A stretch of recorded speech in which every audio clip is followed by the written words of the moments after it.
A sloth, a donkey, and a curious human. Send a prompt and see what they're doing. One hits record with a question on his mind. Two brothers pick it up, see what they find. Corn takes his time, Herman's got the facts. Back and forth, they never hold back. My weird prompts, come on in, that's where we begin. My weird prompts, glad you're here. This episode was generated using artificial intelligence. Please verify facts. My Weird Prompts is a community-driven initiative exploring how AI can fuel curiosity and uncover the fascinating ways our world works. GPU compute for this podcast is generously provided by Modal. Learn more at modal.com. You ever have that thing where you see a trailer for a movie that looks incredible? You wait months for the release date. You sit down with your popcorn, and then you see those 4 words that just ruin your entire night. Content not available in your region. It is the digital equivalent of a door being slammed in your face, and honestly, here in March of 2026, it feels like an absolute relic of a different era. Today's prompt from Daniel is about the economics of geo-restriction and this weird fragmented world of content licensing that we are all still living in. It is the ultimate digital friction, corn. My name is Herman Poppleberry, and I have been looking forward to this because it touches on that intersection of legacy law and modern technology that Daniel loves to poke at. What is wild is that we live in a world where data travels at the speed of light, where I can hop on a server in Tokyo or London in milliseconds, but a digital file of a television show is somehow stuck behind a physical border. It is a total paradox of the global internet. We have the technical capacity to deliver any bit of data to any person on Earth instantly, yet we have built these artificial digital fences that are getting taller, not shorter. It feels like a service failure more than anything else. We have talked about piracy before, but the perspective Daniel is pushing us toward today is that piracy is not necessarily a moral failing of the consumer. It is more like a symptom of a broken distribution model. If people want to pay for something, and you literally will not let them give you money because of where their house is located, what do you expect them to do?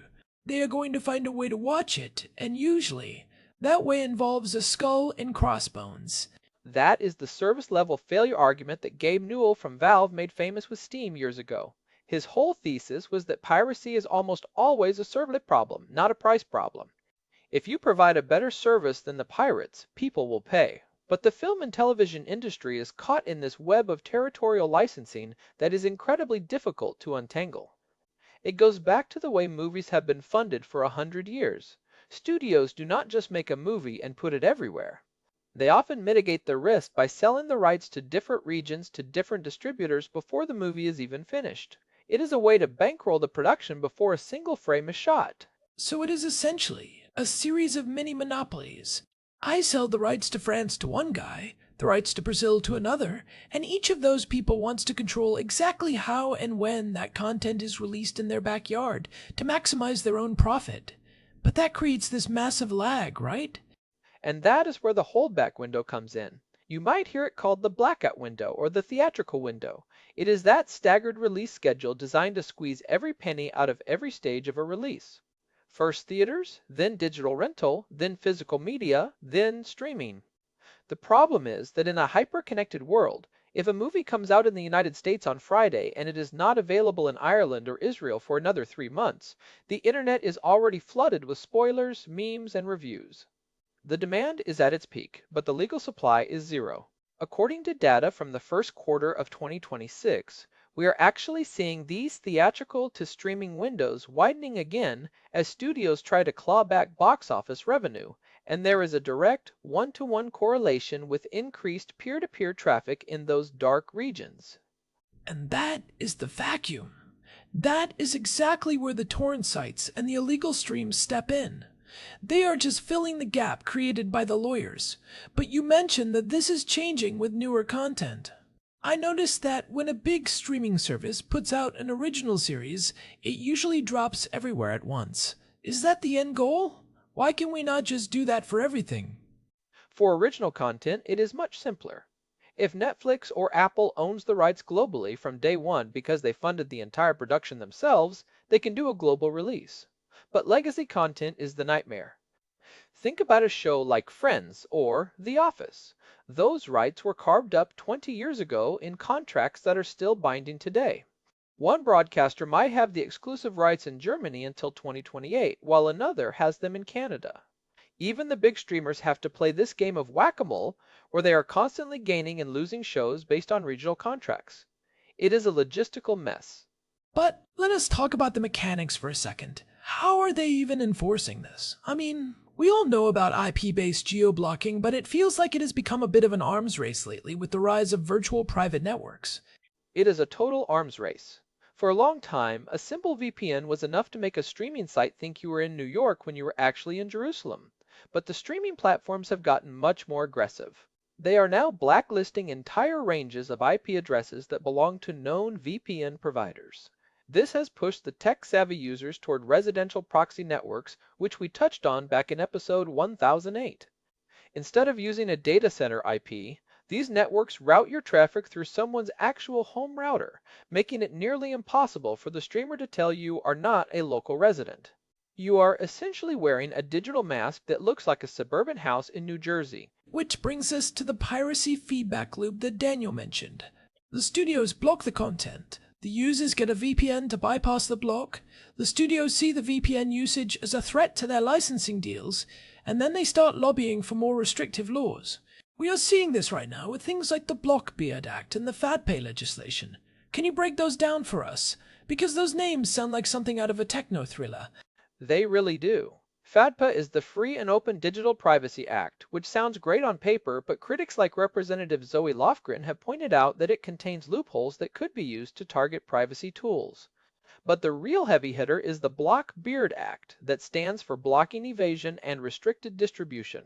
It is particularly aggressive because it targets the infrastructure. It is basically trying to force internet service providers to block access to sites that facilitate the circumvention of geo-restrictions. It is not just about blocking the pirate site, it is about blocking the tools you use to get around the digital fence. And then you had that recent Canal Plus ruling in Europe, right? That felt like a massive shift in how the courts view this stuff. Huge shift. The European Court of Justice basically said that internet service providers could be forced to treat certain VPN services as piracy enablers if they are marketed specifically as ways to bypass geoblocks. It creates a legal liability for the middleman. If you are an ISP and you know your customers are using a specific service to watch French television from Spain, the copyright holders can now come after you to cut off that pipe. That feels like a massive overreach. If I use a VPN for my actual job or to keep my data secure on public Wi-Fi, am I suddenly a target because some other guy used that same VPN to watch a sitcom? It feels like they are trying to break the tools of privacy just to protect a licensing model from the 1980s. That is the huge concern for groups like the Electronic Frontier Foundation. When you start legislating against the tools of circumvention, you are effectively legislating against encryption and privacy. But from the perspective of the studios, they feel they have no choice. If their regional distributors in Europe see that everyone is just using a VPN to watch the American version of a show, those distributors are going to stop paying millions of dollars for the local rights. The entire financial house of cards starts to wobble. They are protecting a revenue stream that relies on the world being divided into silos. But is the house of cards worth saving? I mean, look at the music industry. We went from Napster and LimeWire in total chaos to a world where almost every song ever recorded is available on Spotify or Apple Music for $10 a month, globally. Why can the film industry not just do that? Is it just greed, or is there a technical reason? This is one of my favorite technical deep dives. The reason music could go global is that the rights are structured differently. In music, you have the composition rights and the sound recording rights. While it was still a massive headache to organize, it was essentially a two-layered cake. Film and television are more like a 100-layered cake. You had the screenplay rights, the performance rights for every actor, the music synchronization rights for every song in the background, the director's cut rights, and often separate rights for the visual effects in different regions. So, if a studio wants to go global, they have to clear every single one of those layers for every single country on Earth. Precisely.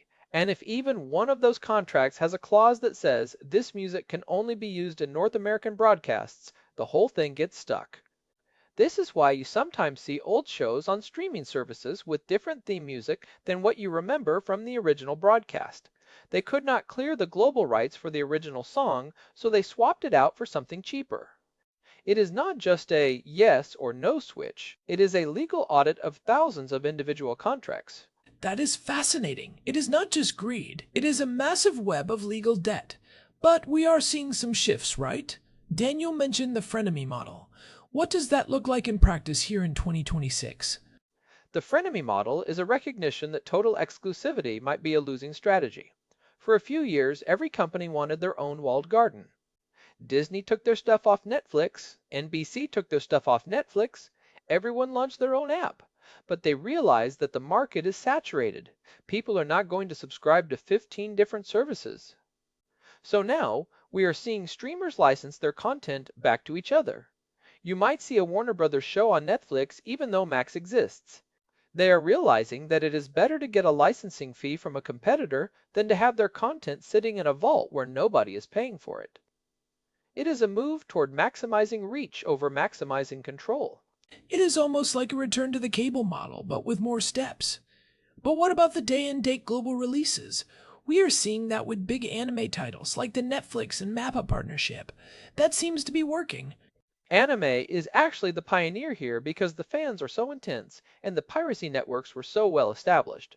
If a show came out in Japan and there was not a legal English version within an hour, the fan subs would be up on the pirate sites by the afternoon. Companies like Crunchyroll and Netflix realized they had to compete on speed. By doing a day and date global release, meaning it drops everywhere at the exact same second, they effectively neuter the primary motivation for piracy. If it is available legally and high quality with good subtitles at the same time as the rest of the world, the vast majority of people will just pay the subscription fee. The Mappa partnership is a template for how you handle high-demand global content. You treat the world as one single market. It feels like that is the only sustainable path forward. But it still feels like we are in this transition period where the law is lagging behind the reality. I am looking at the European Union's Digital Markets Act and the Digital Services Act. They were supposed to stop geo-blocking, but they explicitly carved out a hole for copyright-protected content. That was a huge lobbyist victory for the media companies. The European Union basically said, you can buy a toaster from any country in Europe without being blocked, but you cannot necessarily watch a movie from any country in Europe. It is a massive exception that keeps the territorial licensing model on life support. And in the United States, we are seeing the opposite pressure. There is this push for site blocking and more aggressive anti-circumvention laws that would make it a legal liability for an internet service provider to even allow a VPN to function if it is suspected of being used for piracy-related activities. Which is a terrifyingly broad definition. I mean, who decides what is piracy-related? If I am using a residential proxy to research global market trends for my job, am I a pirate? It feels like we are heading toward a world where the internet is no longer a global common, but a series of gated communities with very high walls. And that brings us to the information tax concept that we talked about in episode 1074. When you add friction to the way people access information or entertainment, you are essentially taxing their time and their privacy. If I have to spend 20 minutes setting up a proxy and paying for a second subscription just to watch a documentary that is only available in the United Kingdom, that is a tax. And for a lot of people, the piracy tax is actually lower. It is faster and easier to just find a magnet link than it is to navigate the legal maze. The industry is literally making it easier to steal than to buy. It is a wild situation. So, where do we go from here? Is there a version of the future where this actually gets solved, or are we just going to keep playing this game of cat and mouse forever? I think the frenemy model and the consolidation of rights are the most likely paths. As the legacy contracts from the 80s and 90s finally expire, the studios are going to be much smarter about how they write new ones. They are going to want global rights from the start because they know that is where the growth is. But the legal battle over VPNs is going to get worse before it gets better. We are seeing a lot of pressure on the residential proxy networks right now because they are the most effective way to beat the geo-blocks. The studios are trying to close the last remaining loopholes. It is funny how the more things change, the more they stay the same. We had the Napster wars 25 years ago, and here we are in 2026, basically having the same argument but with higher definition video and more sophisticated encryption. The core tension is the same. It is the tension between the borderless nature of digital technology and the strictly bordered nature of national laws. Until we have a global framework for copyright, which, let us be honest, is probably never going to happen, we are going to have these pockets of friction. But the companies that lean into the friction are going to lose to the companies that lean into the access. We are seeing a massive shift in consumer sentiment. People are less willing to accept no as an answer when they know the content exists on a server somewhere. I think that is the key takeaway. If you are a content creator or a studio, every time you put up a not available in your region screen, you are essentially giving a gift to the pirates. You are training your customers to find workarounds. And once they learn how to use those workarounds, they might not come back even when you do finally make the content available. You have broken the habit of legal consumption. It is a loss of brand loyalty. If I feel like a second-class citizen because I live in a certain country, I am not going to feel particularly guilty about bypassing your paywall. The industry needs to realize that in 2026, the regional release is a dead concept. The internet is one region. If you do not treat it that way, the users will do it for you. So, for the listeners out there who are navigating this, what is the practical advice, besides just being frustrated? I think it is about being aware of your digital footprint. If you are using a VPN to access content, you have to understand that you are technically in a gray zone. It is usually not a criminal act. It is a violation of the terms of service. But as we see with the Canal Plus ruling and the Block-Baird Act, the legal ground is shifting. Using a reputable VPN that does not keep logs is more important than ever, not just for watching shows, but for protecting yourself as the legislation gets more aggressive. And be careful with those residential proxies. Some of them are built on botnets of compromised devices.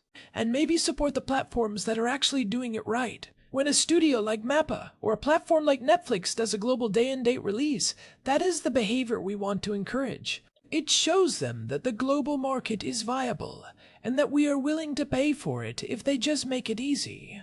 Vote with your wallet, basically. Show them that the frictionless path is the most profitable one. Because at the end of the day, these companies care about the bottom line more than they care about legacy legal structures. If the data shows that global releases make more money than staggered regional ones, the lawyers will eventually find a way to make it happen. They will clear those 100 layers of the cake if the incentive is high enough. It is a slow-motion revolution, but it is happening.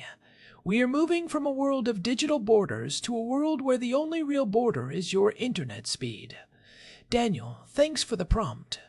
This was a deep one, and it is something that impacts almost everyone who spends time online. It is about more than just movies. It is about who controls the flow of information in a global society. It really does. It is the invisible architecture of the internet that we only notice when it breaks. And right now, it feels pretty broken for a lot of people. But the cracks are where the light gets in, and those cracks are forcing the industry to evolve.